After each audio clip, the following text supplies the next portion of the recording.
Welcome to the Michigan Golfer Show.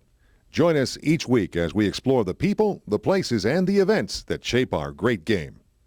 We're with Jeff Eccleston from Boyne, and he's going to tell us a lot about all the tournaments that are going on up there, all of the terrific packages that they have at Boyne. And I'm Jack Berry at the West Michigan Golf Show, and Jeff Eccleston is right here. Thanks, Jack. Good to see you. Now tell us a little bit about what all you've got, what all is on your plate for Boyne. Well, Boyne this year we're back with our golf packages that have kind of put us on the map here.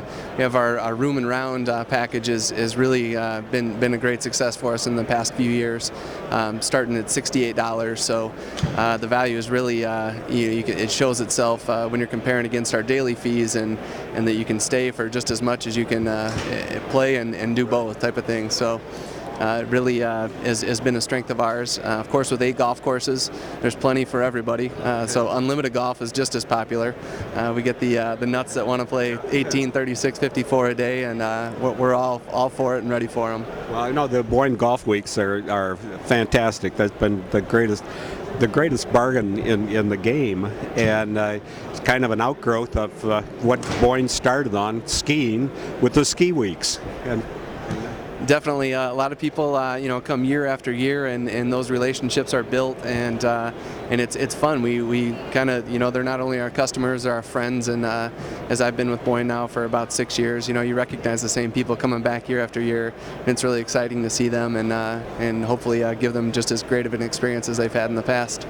Well, now you're into marketing, so tell us a little bit about what you've got, what your packages are, what you've got to market. Yeah, as I mentioned, the room and round is our hot one. Also unlimited golf, $68 for room and round. Unlimited golf here at the show is $84. We've also, with the 100th amateur, the 100th Michigan amateur being at the Heather course this year, we've got a package we're calling the 100th for 100, and that includes overnight lodging and a round on the golf on the Heather, as well as a commemorative gift that we'll have for those guests. And a lot of balls, practice balls down there by the pond on the 18th hole, right? Lots of them. In fact, there was an amazing stat that we had that 36,000 golf balls came out of that pond when the diver goes down to get them, which equates to about 2 golf balls per golfer in that pond. So I don't know, maybe some are skewing the curve and tin cupping it out there and putting a dozen in, but just an amazing stat, and certainly a memorable finish to that golf course. It does sound like tin cup. Yeah, no question. I know that I have left a few in there because it's tough to get around. Can't go left, you can't go right, you got to go over that water. You can't. You're forced, and the dynamic of it. A lot of times, it's how close can you get to the water off the tee. And a lot of the in the championships that we've held there in the past, a lot of times it's a 2-iron or a 3-wood layup almost for some of the bigger hitters. So we put in an extra tee behind them. The hole is going to be close to 490 yards now, which will probably bring driver back into play for a lot of those guys. But again, the challenge is get it as close as you can, because you don't want that 200-yard shot with a hanging lie. It's and trust me, there's a lot of golf balls that say JE on them. You're kidding. Unfortunately, I'm not. Yeah. Now, talking about tournaments, besides the 100th Michigan Amateur, you've also got the Tournament of the Champions over at Boyne Mountain again. Yeah, Tournament of Champions has been a great mainstay on the schedule of a lot of the great players in the state. It's such a unique tournament in that it brings together, there's age and gender and all those good things where amateurs, professionals, men and women, juniors are all competing for the same prize, essentially. And we showcased that last year. It was an unbelievable finish with where it exposed all of that. We had, a little bit of everybody from each category involved in the final round, and it made. Well, you had Henry Doe, who was about this tall and weighs about that much, and Allison Fouch, Michigan State, and the champion. Yes, it was like you said. It was just to have representation in contention. Right. I think that was the idea behind the event, that type of scenario could happen. And when we had kind of the perfect storm last year, it was really exciting to watch. Okay, take us down those final couple of holes. Do you recall those? You know, I was actually, I'm involved with the Nike Junior Golf Camps as well at Boyne, and unfortunately I wasn't there for the action. I was at Boyne Highlands, 26 miles, a marathon away. But from what I understand, it was just an unbelievable finish with everybody there in contention. Everybody had a chance to win it, and just a really exciting golf event. Well, Henry Doe from Ypsilanti, and had the lead with about four holes to go, and unfortunately the nerves got to him a little bit, and Allison Fouch and Andy Matthews were just a little bit too strong, and Andy birdied like about the last three holes. So.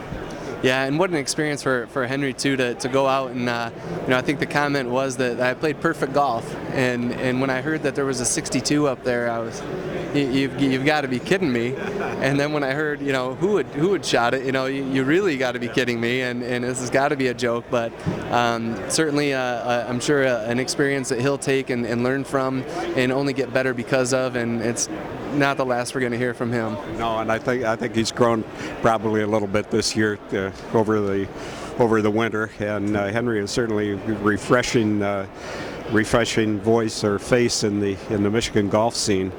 That was one of the that tournament has had an awful lot of great finishes, including the 3-1-3 finish years ago of Olson. Yeah, that was, I believe, the first one, the first 92, I want to say.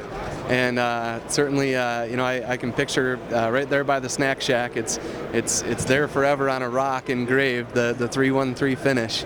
And I think he won a golf cart for the ace too. And it certainly dates the tournament when you see the picture of the golf cart. It's a retro finish, to say the least. Birdie, ace, birdie. I mean, not bad for Dan Olson, who was startled by Henry Doe's round of 62 last year on the Alpine, and Dan, who's a great sense of humor, was really giving it to Henry after that. But Henry finished lower than Olson did. Yeah, it's amazing the youth and the technology and the knowledge that's available to the kids at such a young age. There's not much that's not been written that isn't accessible, and becomes more accessible through the use of video equipment and TrackMan and all these great toys that we have to play with now. And growing up, the kids that are embracing it, they're making that their video game, and they're really mastering some incredible skills. In the Nike camps that you have, what do the kids get in that? It's a week-long camp. They arrive on Sunday. We start them right off with an analysis of their game, of their swing. We work through every facet of the game each morning, golf in the afternoon. Our staff stays with the kids all week, around the clock. So any questions that are available, our staff can answer. Use of video equipment and Xenolink is another thing that we've added for our advanced camps, which kind of puts science to the motion and quantifies different moves that are going on and how we can improve in different facets. Where instead of keep your arms straight. No, all these old keep your head down. Don't try and kill it. Right? Those age-old lines are kind of going by the wayside, and there's really an education that's going into understanding the golf swing and how we can get better and how we can show those results. Well, you've always had a great practice facility there, and I remember the days of the Golf Digest schools and Jim Flick, and it always has been very successful at Boyne. Definitely, it's a tremendous place to learn. There's just a great area to practice, plenty of turf, to hit balls from. It's always well maintained. The practice greens and bunkers and everything like that. You can really create any scenario that you'll face on the course, on and around that practice facility, and just a great relaxing place to train. Well, terrific. It's been good talking to you, and nice to hear about all the great things that are happening at Boyne again and again and again. Thanks for coming by. Thanks very much. Yeah, bye.